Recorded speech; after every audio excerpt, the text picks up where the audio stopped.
आतंकवाद पर आखिरी बार में आपको बताते चले कि पाकिस्तान में भारत के लिए अपना एयर स्पेस बंद किया तो भारत ने भी पाकिस्तान के लिए अपना एयर स्पेस बंद कर दिया है और अब पाकिस्तान के विमान पूरब में जाने के लिए चीन का चक्कर लगा रहे हैं।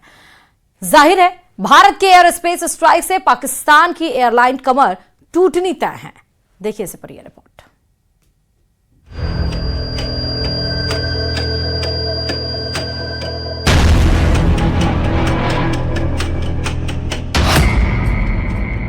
पाकिस्तान पर एयर स्पेस स्ट्राइक।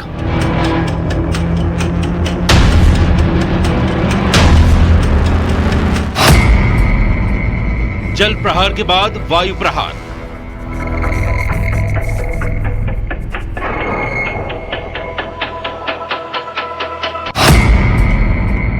एक के बाद एक भारत की स्ट्राइक।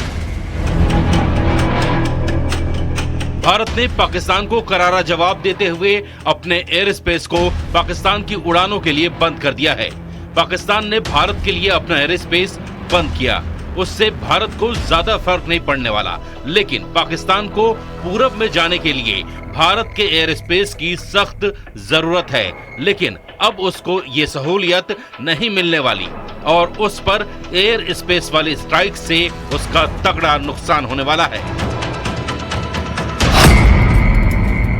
भारत के ऊपर पाकिस्तान एयरलाइन की उड़ान बंद। पाकिस्तान के प्राइवेट जेट भी नहीं भर सकेंगे उड़ान। पाकिस्तानी मिलिट्री के विमानों को भी इजाजत नहीं।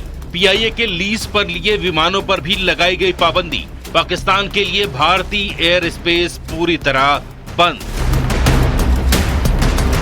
अब पाकिस्तान के विमानों को कहीं भी उड़ान भरना होगा तो उसे पूरे चीन का चक्कर लगाना होगा और ये भी संभावना है कि उन्हें चीन में उतरना भी पड़े ताकि आगे के सफर के लिए वो ईंधन भरवा सके। जाहिर है भारत ने पाकिस्तान की कमर तोड़ने वाला एक और फैसला लिया है। इसका सबसे बड़ा असर पाकिस्तान इंटरनेशनल एयरलाइंस की कुआलालंपुर जाने वाली दो रूट्स PK 8945 और PK 8989 पर पड़ा है। पहले ये फ्लाइट्स लाहौर से भारत होते हुए कुआलालंपुर जाती थीं, जिससे दूरी कम और वक्त बचता था। लेकिन भारत के एयर स्पेस बंद करने के बाद अब इन्हें चीन होते हुए जाना पड़ रहा है। इस नए रास्ते से 3 घंटे ज्यादा समय लग रहा है। कल से ही ये फ्लाइट्स नए रास्ते पर उड़ान भर रही हैं। जैसे को तैसा की नीति पर चलते हुए भारत ने साफ कर दिया है कि जवाब अब सिर्फ जमीन से नहीं आसमान से भी मिलेगा। भारत एक ही जगह से नहीं पाकिस्तान को हर जगह से तोड़ रहा है। कभी डिजिटल स्ट्राइक, कभी वाटर स्ट्राइक, कभी डिप्लोमेटिक स्ट्राइक, कभी इकोनॉमिक स्ट्राइक और अब एयर स्पेस स्ट्राइक। वही पाकिस्तान ने अपना एयर स्पेस बंद करके खुद अपने पैर पर कुल्हाड़ी मारी है और उसे लाखों करोड़ डॉलर की चपत लगने लगी है। पाकिस्तान को भारतीय विमानों से मिलने वाली ओवर फ्लाइट फीस का अब नुकसान उठाना पड़ेगा। एक बोइंग 737 के लिए औसतन $580 और बड़े विमानों के लिए इससे भी ज्यादा फीस पाकिस्तान को मिलती थी। जानकारों के मुताबिक हर दिन करीब 2 से 2.4 लाख डॉलर की चपत पाकिस्तान को लग सकती है। लैंडिंग, पार्किंग और अन्य शुल्क जोड़ लें तो कुल नुकसान $3.5 लाख तक पहुंच सकता है।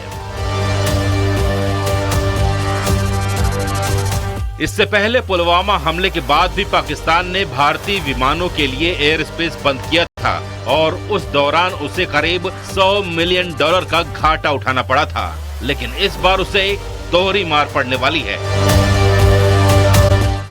पाकिस्तान के रक्षा मंत्री ख्वाजा मोहम्मद आसिफ के तेवरों में 48 घंटे में जबरदस्त यूटर्न देखने को मिला। 2 दिन पहले तक भारत को युद्ध के लिए ललकारने वाले ख्वाजा अब अल्लाह से दुआ कर रहे हैं कि जंग ना हो। उनका कहना है कि हालात तो युद्ध जैसे बन रहे हैं, लेकिन पाकिस्तान की तरफ से कोई लड़ाई शुरू नहीं की जाएगी। उनके इस बयान से साफ है कि युद्ध की धमकी देने वाले अब डर से कांप रहे हैं। देखें रिपोर्ट।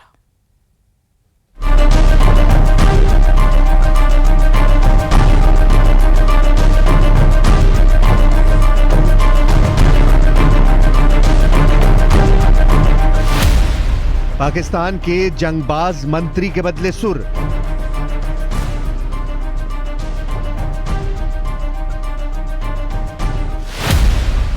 ख्वाजा बोले, अल्लाह ये युद्ध टाल दो।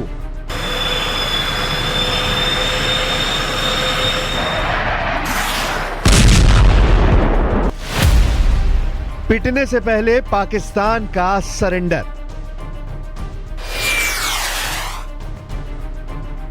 पाकिस्तान के युद्ध उन्मादियों की हवा खराब हो गई है। बात बात पर एटम बम की धौंस जमाने वाले पाकिस्तानी मंत्रियों के सुर बदल गए हैं। पाकिस्तान के रक्षा मंत्री ख्वाजा मोहम्मद आसिफ का लेटेस्ट बयान सुनकर आप हैरान हो जाएंगे।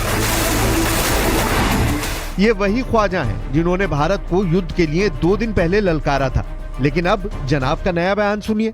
बंदे ने अल्लाह से युद्ध को किसी भी हाल में टाल देने की दुआ मांगी है। कहूँगा कि एक क्लैश की सूरत हाल बिल्कुल नज़र आ रही है। अल्लाह करे एवर्ट हो जाए, हम कोई जंग मुसल्लत हमारी तरफ से तो कतई तौर पे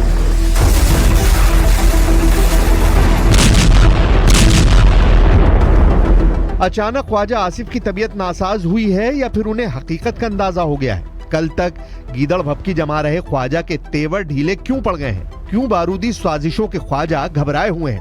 हकीकत सबके सामने है। पाकिस्तान की आतंक नीति दुनिया जान चुकी है। पहलगाम नरसंहार के मास्टरमाइंड के अड्डे कहां हैं? पहलगाम का टेरर कमांडर कौन है? पहलगाम हमले के सूत्रधारों का एक एक सिरा जुड़ गया है।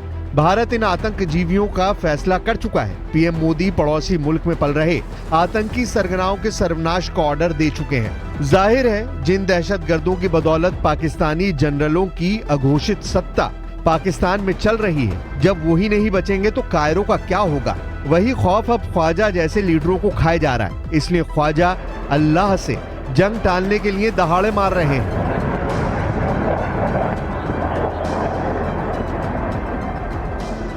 कहूँगा कि एक क्लैश की सूरत हाल बिल्कुल नज़र आ रही है। अल्लाह करे एवर्ट हो जाए, हम कोई जंग मुसल्लत हमारी तरफ से तो कतई तौर पे असल में पाकिस्तान कई साल से ढह रहा है। पहलगाम आतंकी वारदात की साजिश रचकर पाकिस्तानी सेना ने बुनियाद की आखिरी ईंट भी हिला दी है।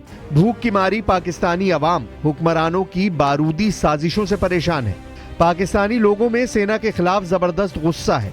उन पर भारत के सख्त एक्शन का बढ़ता खतरा पाकिस्तान के लिए प्राणघाती बनता जा रहा है, जिससे बचने के लिए ख्वाजा जैसे तमाम नेता तरह तरह के हथकंडे आजमा रहे हैं। पाकिस्तान के रक्षा मंत्री ने कश्मीर मसले में चीन को चौधराहट का ऑफर भी दे डाला है। पाकिस्तान के रक्षा मंत्री ख्वाजा आसिफ ने कहा है चीन की बड़ी अलग पोजीशन है, कश्मीर का एक हिस्सा उनके पास भी है, तो सारा ये जो कश्मीर का इशू है चीन भी इसमें एक स्टेक होल्डर है। सिंधु नदी चीन से भी होकर आती है, तिब्बत से आती है। पाकिस्तान को चीन ने हमेशा सपोर्ट किया है। शहबाज शरीफ कैबिनेट के जितने मिनिस्टर हैं उतनी तरह की बातें हैं। रेल मंत्री एटमी युद्ध की धौंस जमाता है। सूचना प्रसारण मंत्री तारण भारत के हमले के घंटे गिनाता है। वहीं रक्षा मंत्री युद्ध टाल देने की दुहाई दे रहा है। लेकिन अब जो भी तय होना है वो भारत करेगा। पाकिस्तान का वक्त खत्म हो चुका है। फैसला सख्त है। नतीजे ऐसे होंगे जिसे पाकिस्तान की कई पीढ़ियां भुला नहीं पाएंगी।